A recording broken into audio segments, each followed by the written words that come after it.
Just about a month, less than a month. In fact, it is back to school across Connecticut. Joining me now, the Superintendent of Schools in Bridgeport, Michael Testani. Mr. Testani, thanks for being with us here today. Thanks for having me today. Thank you very much. The Park City is the state's second biggest school district. When does school begin for you, and what is the plan to reopen? Well, students report back September 8th, the day after Labor Day. Currently, our plan is to fully reopen all our schools full-time to all our students pre-K to 8.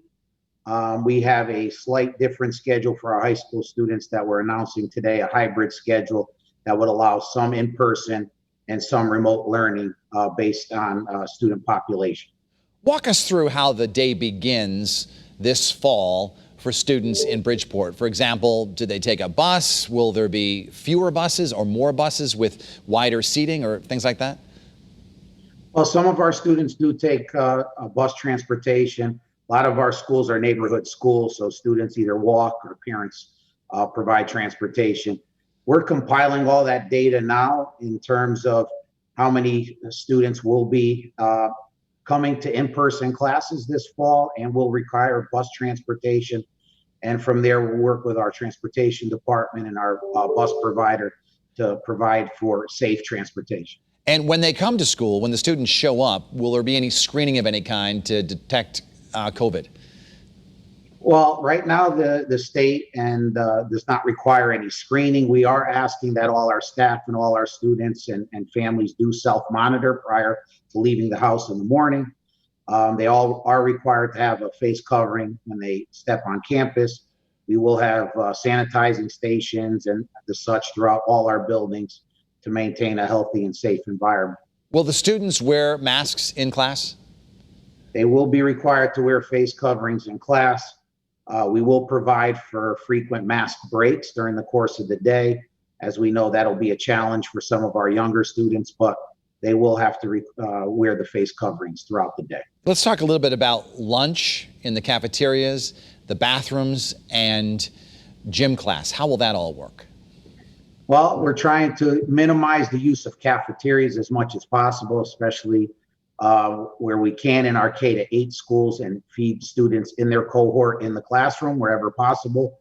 Bathrooms will be regularly cleaned. We will have sanitizing stations outside of each bathroom. Prop doors open where possible to limit high touch points. PE classes, the delivery will have to be either outdoors, hopefully while the weather's still good, or within the classroom during inclement weather times. What happens if a student is not feeling well on a Tuesday, doesn't come to school Wednesday, and then the parents call you on Thursday to say that this child has tested positive for COVID? What happens? What's the plan? That's a great question. We're in consultation with the Bridgeport Health Department, our nursing department here, to try to figure out the best course of action.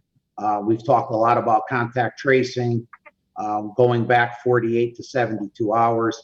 So we're going to work closely with our health department here in Bridgeport. We have a great health director, Lisa Morrissey, and we're just going to work as a team to try to figure out the best course of action if and when that situation presents itself.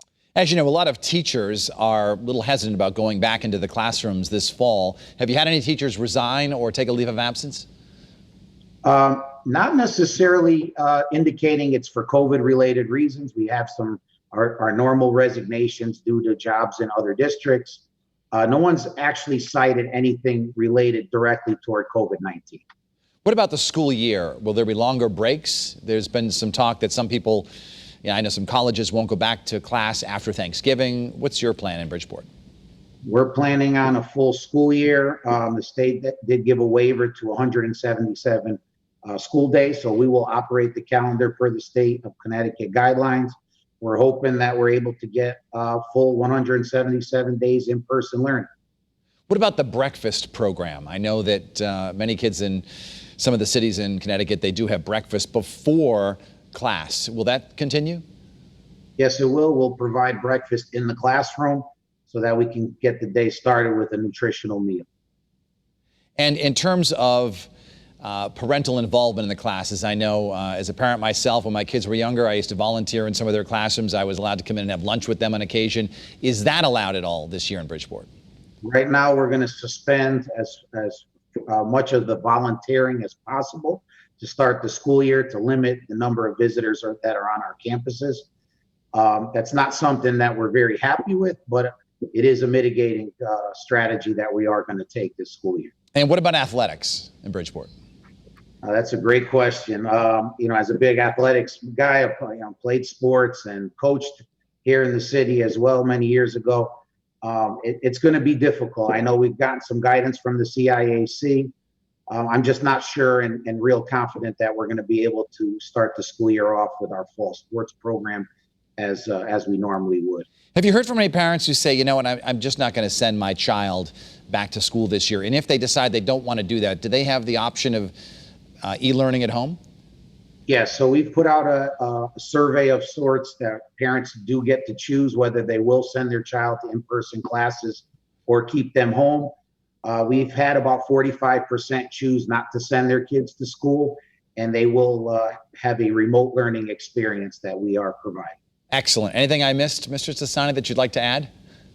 I just think, it's an exciting time to get back to school. We're encouraging all our parents to send their children to school. We know the importance, especially in urban centers, to have in-person classes and the positive effects it has on kids. So I'm ready to get going.